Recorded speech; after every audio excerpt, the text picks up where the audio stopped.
Radha Madhava Kunja Bihari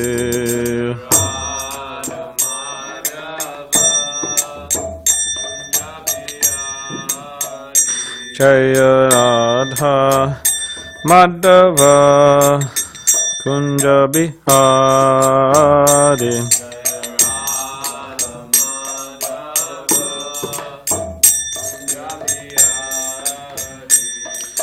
Gopi Janna Vallabha Girivardhari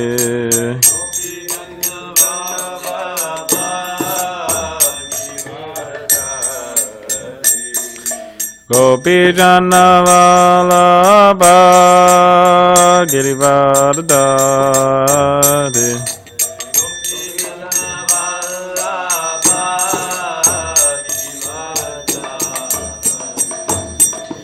Yashodanandana Vrajajana Ranjana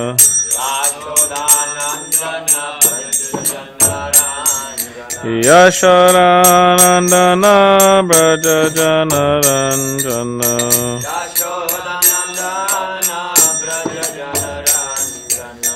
Yamuna Tira Vanachari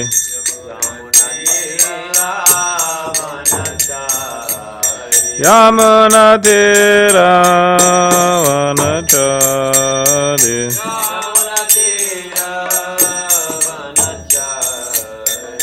Jaya Radha Madhava Kunja Vihari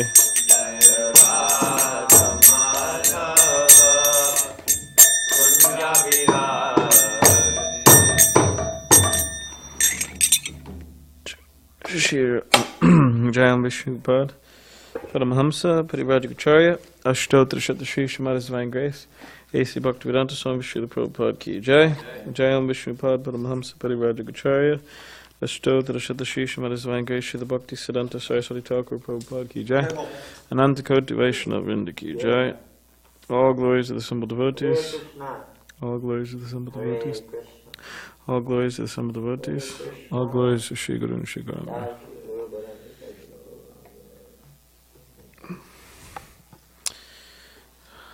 Om Namo Bhagavate Vasudevaya. Om Namo Bhagavate Vasudevaya. Om Namo Bhagavate Vasudevaya. Om Namo Bhagavate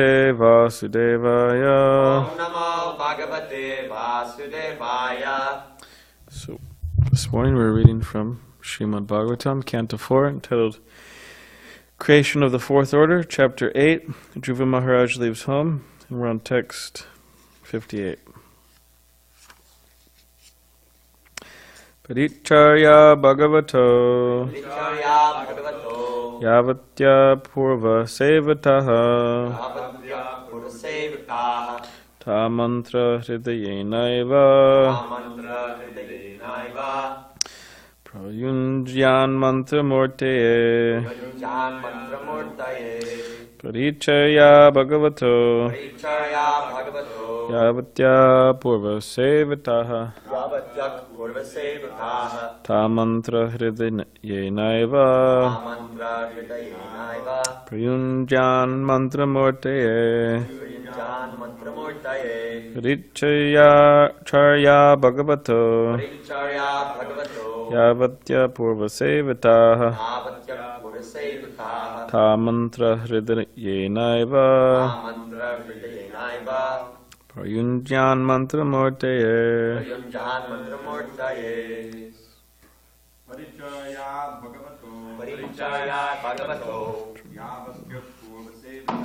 Yavatya Purva Sevataha Ta Mantra Hridayenaiva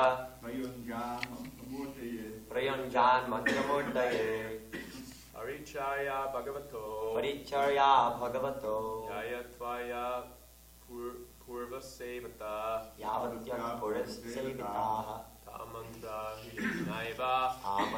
Hridayenaiva Prayunjana Mantra Murtaye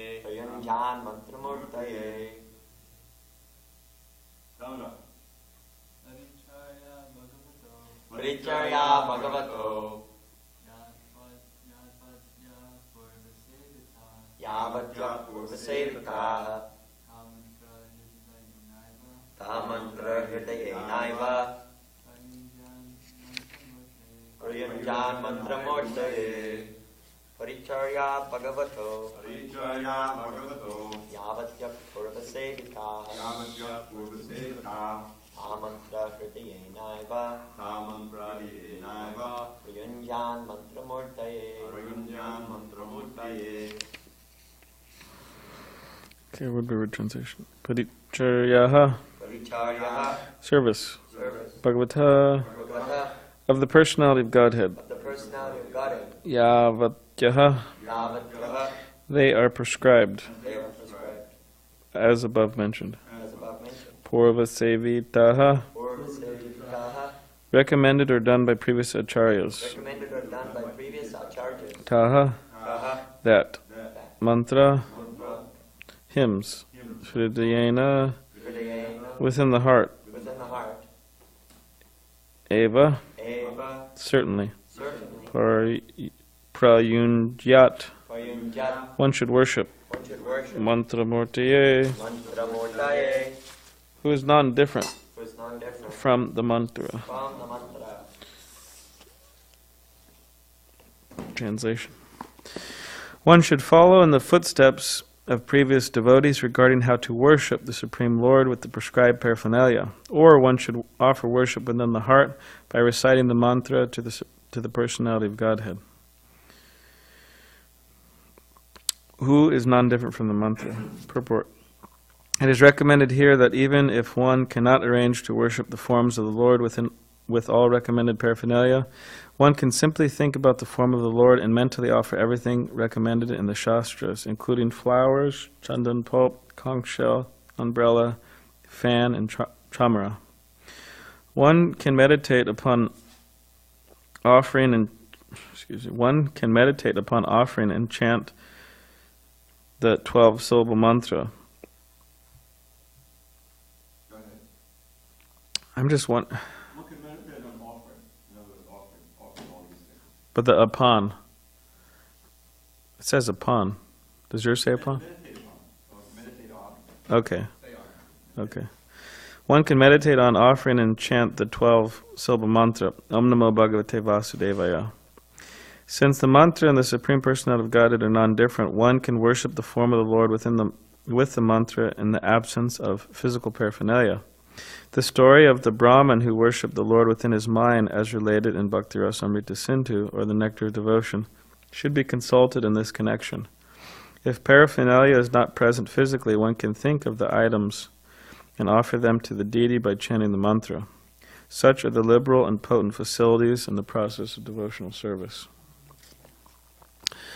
Om Ganativarandasya Gananjana Shalakaya Chakshulanmilitam Yena Tasmai Shri Gurave Namaha Mukam Kadivachalam Pangam Langai Tegirim Yat Kripa Tamaham Vande Shri Gurun Dinitaranam Vancha Kapadribhisha Kripasandi Bevacha Patitanam Pavanebhyo Vaishnavebhyo Namo Namaha Shri Krishna Chaitanya Prabhu Nityananda Shri Advaita Gadadhar Shivasadi Gauda Bhaktivinda Hare Krishna Krishna Krishna Hare Hare Hare Rama, Rama Rama, Hare Hare. So, in the Nectar of Devotion,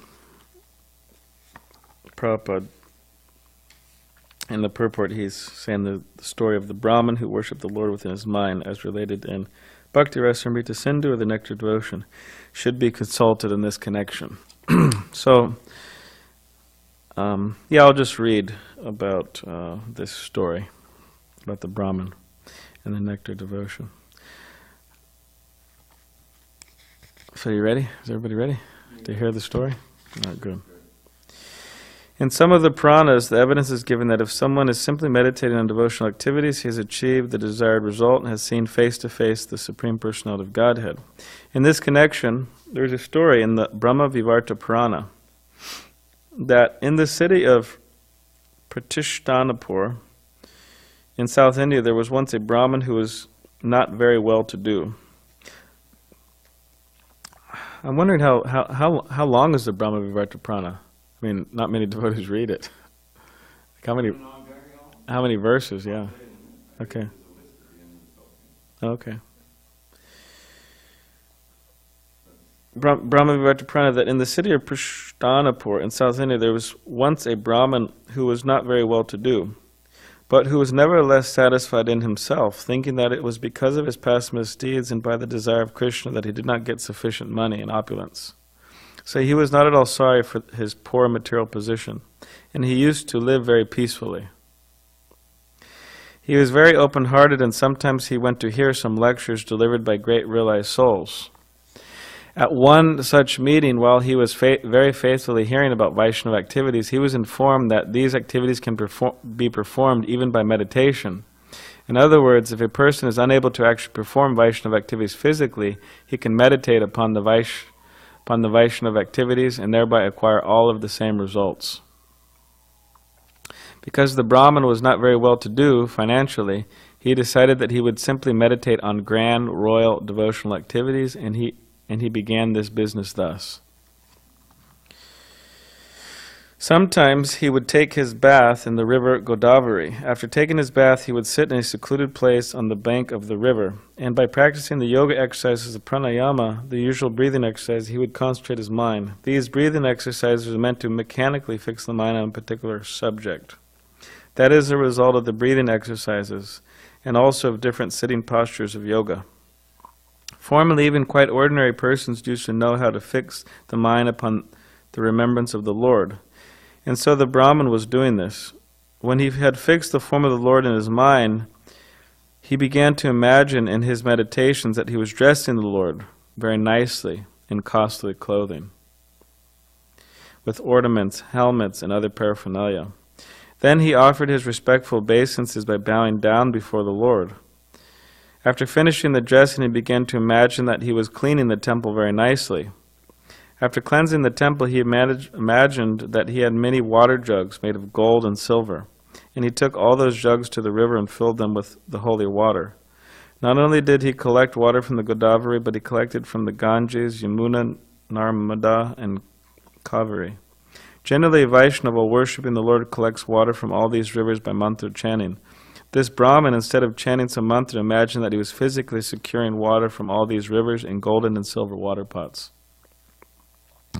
Then he collected all kinds of paraphernalia for worship, flowers, fruits, incense, and sandalwood pulp. He collected everything to place before the deity. All these waters, flowers, and scented articles were then very nicely offered to the deities to their satisfaction. Then he offered arti, and with the regulative principles he finished all these activities in the correct worshipping method. So he's doing all this in his mind. He would daily execute similar performances as his routine work, and he continued to do so for many, many years. So he's doing this for years. Then one day, the Brahmin imagined in his meditations that he had prepared some sweet rice with milk and sugar and offered the preparation to the deity. However, he was not very satisfied with the offering because the sweet rice had been prepared recently and it was still very hot. So this is where Prabhupada mentions the proper way to make sweet rice. He says, this preparation sweet rice should not be taken hot. The cooler the sweet rice, the better its taste. Prabhupada says. So because the sweet rice had been prepared by the Brahmin very recently, he wanted to touch it so that he could know whether it was fit for eating by the Lord. As soon as he touched the sweet rice pot with his finger, he immediately was burnt by the heat of the pot. In this way, his meditation broke. Now when he looked at his finger, he saw that it was burnt, and he was wondering in astonishment how this could have happened. Because he was simply meditating on touching the hot sweet rice. He never thought that his finger would actually become burnt. So there's a painting of that. See?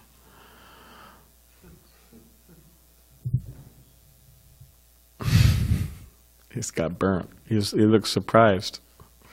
He's kind of, oh, what happened? I got burnt. He's surprised. I mean, you can imagine how surprised you'd be if you're in your mind and all of a sudden your hand got burnt. I mean, it's kind of shocking, you know. It's not an ordinary thing. Oh, okay. Oh, okay. Okay. Brahma-Vivarta Purana, 18,000. Interesting. So you can read it, Brahma-Vivarta Purana. It's not that. It means it's as big as Bhagavatam, so. While he was thinking like this, in Vaikuntha, Lord Narayan, seated with the goddess of fortune, Lakshmi, began to smile humorously. So this is in Vaikuntha, Lord Narayan started to smile. And Lakshmi was wondering, what is he smiling about? On seeing this smiling of the Lord, all the goddesses of fortune attending the Lord became very curious and asked Lord Narayan why he was smiling. The Lord, however, did not reply to their inquisitiveness, but instead immediately sent for the Brahman. An airplane sent from Vaikuntha immediately brought the Brahman into Lord Narayan's presence. When the Brahman was thus present before the Lord and the goddesses of fortune, the Lord explained the whole story. The Brahman was then fortunate enough to get an eternal place in Vaikuntha in the association of the Lord and his Lakshmis. This shows how the Lord is all-pervading. In spite of his being locally situated in his abode, although the Lord was present in Vaikuntha, he was present also in the heart of the Brahman when he was meditating on the worshiping process. Thus we can understand that things offered by the devotees, even in meditation, are accepted by the Lord, and may help one achieve the desired result.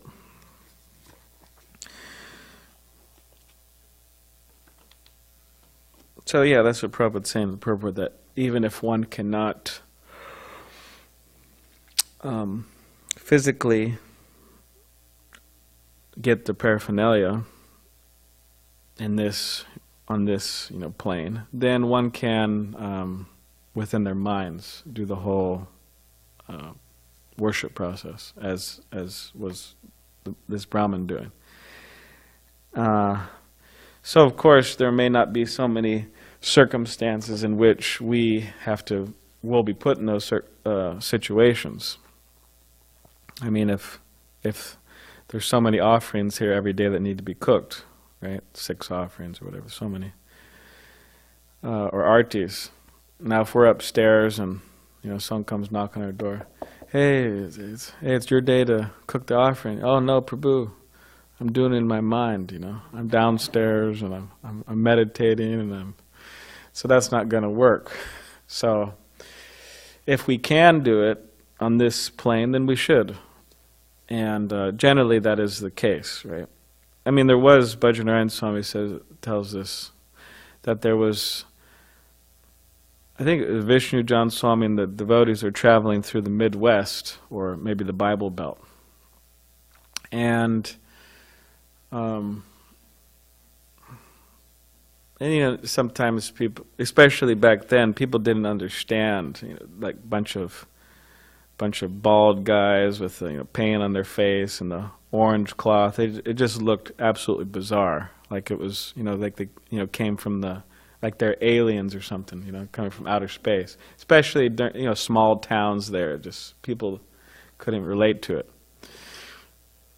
I mean, I think devotees were recently telling me that they're in some small town and they're doing book distribution and they're all outside in their gumshoes, without a shirt on, in their gumshoes, at like 5 in the morning, and they're all in a parking lot, and they have milk bottles, full of water, and they're all bathing there, So then, yeah, 7 of them, they're all bald and bathing with their gumshoes, and then people are driving by, and they're small town. They're looking at what on earth are these guys doing? It's like 5 a.m. and they're like pouring. Like, these guys are crazy, So, I mean, there's another story that Ananda Kirtan told me about this festival that devotees were at. But anyways, I won't say that in Bhagavatam class because maybe we'll tell you afterwards, after Bhagavatam class, because I said Ananda Kirtan's name, so I don't want to. And also, anyways, we'll say after class. But it's funny. So, yeah, people don't really understand, especially back then. And, to people, they're a little fanatical too, and a little, yeah. I mean, yesterday I was walking to the post office, and this woman drove by, and, I kind of saw her looking at me. I was like, okay, what is this about? Some lady, kind of older lady, and looking. And then she kind of like shouted at me, oh, Jesus loves you. I said, oh, okay, thank you. And I was thinking, well, Jesus loves everybody. I mean, Jesus loves the Muslims, Jesus loves the Hindus, Jesus loves the dogs. Jesus also loves the cows. You know, that's something that maybe they don't think about so much because they eat the cows. A lot of them. So anyways, they're traveling through Midwest or whatever, Bible Belt, and they're out doing Harinam, book distribution, and then they got busted. The cops, you know, busted them and threw them in jail, actually. So you can imagine these guys there, you know, never saw these types of people in their life, and just really bizarre looking people. So these police officers, they were monitoring the devotees. So then the devotees had this idea, okay, so since we're going to miss the Sunday feast, all right, let's just like in the Nectar devotion, let's just do this within our minds, right? So what they started doing is they started actually acting, you know, like they were making a Sunday feast. So one devotee was, all right, hey, yeah, bring the rice. Oh, bring the milk. And they were, you know, stirring like this. And, oh, yeah, hey, roll that, you know, dough out and roll the samosa. And I need some potatoes boiled. And then the police were wondering, oh, my God, what on earth are these guys doing? You know, these guys are just weird, you know. So they're taking, like, and then they finish the feast, right? And then they're all sitting down there, right? This Bhajan Swami says. So they're all sitting there, and then, you know, they're about to take the feast. You know, they're about to, you know, start taking the feast. And then they ask the guy, hey, you want some? You know, the police officer. Hey, you want some? You know? And then at that point, the police, okay, you guys got to go, you know, so just get out of here. So they let them go, you know. Get out of here, just crazy, you know. So I think they went to the Sunday feast, actually, and, you know, they actually had the Sunday feast. Some local temple. So yeah, we may not be in those situations where we have to do something like that. But maybe we will be. You never know. So now we know about it. So if we are in that situation, we could do that. I mean, there's one devotee in Houston. Of course, I'm not exactly sure about the technical details of this type of what he was doing, his sadhana. But anyways, what he was doing, he's an elderly man. He's a disciple of His Holiness Tamal Krishna Goswami. We went to visit him, and nice devotee was chanting japa. So what he was doing in this is that in his mind, he was meditating on Krishna's pastimes throughout the day. He was doing that. And, you know, when we would go in, he told us, oh, we're just meditating on whatever, how Krishna is, you know, how they're preparing his breakfast. So that was nice. He was sitting there doing that. And I guess apparently he does that every day and quite a lot. So yeah, but whatever the case is, whatever situation we are and whoever we are, mostly we'll be doing service on this plane, but also there's that aspect of meditation on Krishna's pastimes, and you know, we should also do that. So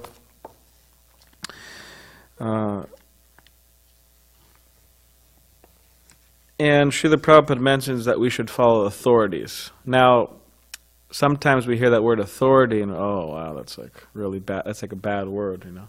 It's like a four-lettered word, right? But we may not say authorities, but we could say, to maybe give more understanding of it, of course Prabhupada uses authority, but we could say spiritual authorities, because authorities is kind of... So spiritual authorities. Now, one is a spiritual authority if they themselves have surrendered to another spiritual authority, and it goes back, like in a line. So it's everybody's surrendered, you know, going back up to Krishna, the disciplic succession. So an authority means somebody who teaches, but specifically they teach not only by their actions, but also by their words. So it's the words and actions. And of both, which is more important? What do you think? Words? What about that saying? You know the saying? Actions speak louder than words? Because if I'm speaking, so much wonderful philosophy and whatever, Krishna's pastimes, right? Because many people do that. They speak about Krishna's pastimes. But then the rascal, he goes off and he wants to have Rasa Leela, with the local men's, daughters and wives. So words are important, obviously, vacho vegam, control and speak nicely and about Krishna consciousness, but also the actions. So authority, and one devotee told me there's a saying, it's a saying from India. She said, an old donkey is still a donkey. So old donkey, young donkey, a donkey's a donkey, Because, anyways, we're talking about old age and, people getting elderly and this. And she said, oh, donkey's a donkey, old age, young, old, whatever. So, in other words, simply authority doesn't mean simply one who is of a particular age. But there has to be the age and the wisdom. And that we should be very conscious of, all, especially those of us who are in the youth. Means, all of us, probably. That we will age, unless we leave our bodies before that. But in the normal course of our lives, the body will age, and we will become elderly, and we will become seniors, right? And people may want to see us as authorities, spiritual guides, spiritual teachers. It was kind of funny yesterday. I mean, this devotee came from L.A., 2 devotees, and one of them was telling me, "Oh, are you a Diksha guru?" And I said, "No, I'm not," because I was telling them, I was leading them to the prasadam room, and they had plates, and I said, "Okay, follow me, but don't follow me in all regards, Yeah. I said, just follow me to the prasadam room, because, and then I said, maybe when I become more spiritually accomplished, you could follow me in other regards. But in this regard, just follow me to the room, prasadam room. So then, it was kind of funny. Yeah, she's a new devotee, been around 6 months or something like that. Oh, you a Diksha? I said, no, I'm not. So, anyways, so people may want to see, and that's the general thing, people look up to people they want to see as authority and guides and all that. So we have to remember this, that a donkey is a donkey, a young donkey or an old donkey. So, in other words, one has to age, but also has to develop that wisdom and that the Krishna consciousness, that depth, And to illustrate this, there's that story of Akbar and Birbal. So Birbal was his minister and Akbar was king. So Akbar always asked his minister all these intelligent questions, and Birbal was to answer them, because Birbal was very intelligent. So Akbar said, how long do these sensuous, lusty desires last? How long do they actually go on for? And then Birbal said, until the end of life. And then Akbar said, no, how can that be? I mean, because that's, to the end of life, give me a break. So then Birbal said, okay, I will demonstrate this to you practically. So next day they went, Akbar and his young daughter, and Birbal, they went to see a dying man, a man, on his deathbed. So when Akbar and Birbal and the young daughter arrived, the dying man was simply looking at the daughter, the young, beautiful daughter. So, and then Akbar said, okay, I understand. So sensuous lusts are until the end. Now, so the guy was a donkey, laying on the deathbed. He was an old donkey, jackass donkey. And he was like that when he was young. He didn't change. And he may be like that for many, many lives. So in other words, we don't want to become elderly and be foolish. We want to be wise. That's very, very important. And then we could actually help in fulfilling the mission of Prabhupada, because Prabhupada actually wanted, many authorities, or you could say Brahmins, populating the world to guide people. But for that we need qualification, which means yati, to strive always. Yati means to strive. Like sannyasis, yati means strive, strive, strive.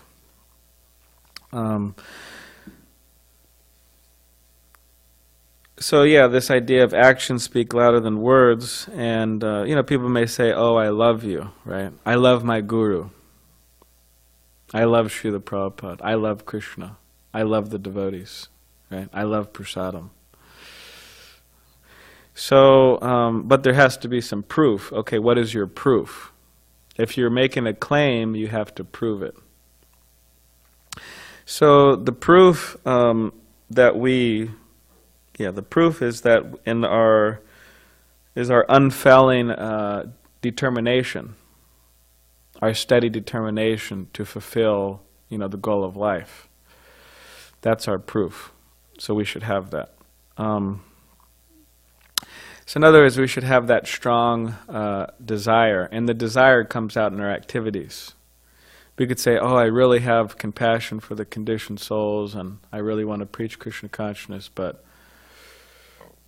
if we're not doing it, then okay, then it's not real actually. The desire. And people, everybody has some determination. People have determination in the mode of ignorance. Of course, it's not really much determination, but for example, the person on the street, who is covered by the mode of ignorance. I'm not saying all of them are, but you could say a lot of them are. Covered by the mode of ignorance, they're determined to, get a pizza at the pizza shop, so they go there and they knock on the door and, "Hey, can I get some extra pizzas?" Because they probably got extra pizza here, just like any other restaurant, they got extra stuff. Or they're determined to get some money so they could get a beer, or a bottle of vodka or something. So they're determined, but it's a determination covered by ignorance. So, anyways, I was talking to my sister yesterday, and she was telling me that her friend she's married, young couple, married, and the wife was very upset with the husband because, anyways, it's just his determination was not put in the right place. Because they had some debts to pay, and he was saving his money to go on some cruise, a boat cruise. And this was probably 4, 5, 6, 7 day cruise, and it was like a rave cruise. Everybody's raving. It's really bad. It's like a nightmare or something for me, anyways. So he wanted to go on this rave cruise, but he performed this very interesting austerity, which I just had to tell all of you because I thought it was just so bizarre. But if you go to, probably most of you are familiar, but if you go to local grocery stores, they have a package of these dry noodles, and it's top ramen. It's called top ramen. So it's just like a little block like this. It's just completely dry noodles, hard. Top ramen, super cheap. I don't know, God knows how much it is, but it's really cheap. And what you do is you just boil water and you just throw the noodles in and that's it, or you microwave them and that's it. So that's really, and it's not good. So, anyways, what this guy did, he said for 6 months straight, for every single meal, he ate top ramen.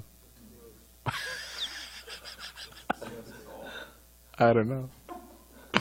And then the wife was going, "Oh my God," she said, I appreciate your perseverance, I appreciate your determination, but hey man, you're doing it for the wrong reason. You're doing it specifically so he could save money. He could save all of his money so he could go on this big... So talk about determination and perseverance and... What is it called? You do something, right? You prayas and shreyas, right? You're suffering for a while, right? Performing austerity so you could enjoy. That's what the guy did. I can't believe it. And he was supposed to be paying the debt, debts off. So, anyways, Yeah. I mean, this is like, you could say there's more high-class top ramen, but this is like, this is bottom of the barrel. This is like what college students. Yeah, what college students, or, you know, you come home from middle school. I mean, we used to have it too. I mean, I had it. You come home from middle school and, you know, nobody's there to make you anything or something like that. You just, whatever, throw it in, you know, put it in the microwave. You know, it's just an easy, quick, cheap thing. But to have it for 6 months straight, every meal, you can imagine that? Would you do that for Krishna? You wouldn't do that for Krishna, is that? No, I'm just... So,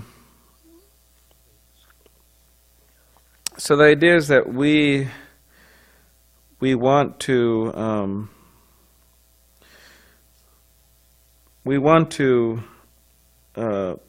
there's a sense in Krishna consciousness that we have to prove ourselves to Krishna, because in the Nectar of Devotion it says pure devotional service is very rare. So we have to prove ourselves to Krishna. That means, as that saying, through hell or high water, you know, in heaven and hell, whatever goes on, whatever's going on in the world, whatever's going on in my life, I'm having unfailing determination to serve Krishna and perform austerities, just like this guy, you know, covered by motive ignorance, the top ramen rave thing. So in a pure way, we want to perform austerities and all these different things and prove ourselves, just like this Brahmin. For years he was doing this puja in his mind. So Krishna and the spiritual master, they really want us to prove ourselves. And that is our challenge. So, and Dhruva Maharaj, he's the perfect example, right? Great determination. He's, you know, going out to the forest. So, in the same way, we could all follow in our own way the previous devotees, like Dhruva Maharaj and others. So, does anyone have any questions or yes, comments? Comments? Just a quick comment on that thing of service. Yes. There was another famous instance of that in Bombay. I don't know when it happened. Mid-'80s. My spiritual master was there. Oh yeah. So there was a lot of opposition to the temple. Maybe it was before the big temple was finished. I think it was before it was finished. Anyway, there was an incident. There was this big demonstration. I don't know, probably organized by some hoodlum, you know, some dacoits or whatever you call them. Thugs. Do you know that thug is coming from an Indian word? I didn't know that. Anyway, so one of the guards was trying to prevent some thug from getting in or making, and he hit him on the head with something, and it killed him. And so it became a huge thing, you know. And they arrested the leadership of the temple. Mahabodhi was there famously, and I think Sridhar Maharaj was also part of it, and Guru Swami. So they're all arrested. They're in jail, you know. So I'm not sure if Prabhupada. I don't think Prabhupada was there at the time. I think Prabhupada has already left. But anyway, they knew about, you know, they had read about this idea of doing service in the mind, so they're in the jail cell. So they did this elaborate thing. They set up a whole temple, you know. I mean, you can make it as elaborate as you want, you know. And they're offering, you know, and they're chanting, of course, and then they're preparing prasadam, and they're taking the feast. And from what I recall, a lot of the other inmates were enlivened by that. You know, but it went on for like they were there for a month or something. You probably know more of the details. No, yeah, actually, I haven't heard much of this. But it went. You know, they were there for at least weeks, and some of them said this is like the most ecstatic experience in devotional service they ever had. You know, because you got to really concentrate, and there's some elaborate things you can do. You know, and offering artik. You know, so that's the other famous incident in ISKCON where it happened. It's Haridas Thakur. He was in the jail, right? He visited the jail, Haridas Thakur, and then he told all the prisoners, okay, you remain as you are. And then the prisoners, they got kind of like, what do you mean? You want us to be in jail? And then I think he said something like, no, remain Krishna conscious or something like that. So it's kind of funny. Oh, okay. Okay. I mean, maybe you know. Maybe Zach can make us some ramen Yeah. Oh God. So does anyone have any other questions? Or all right. Grantrad Srimad Bhagavatam ki jai.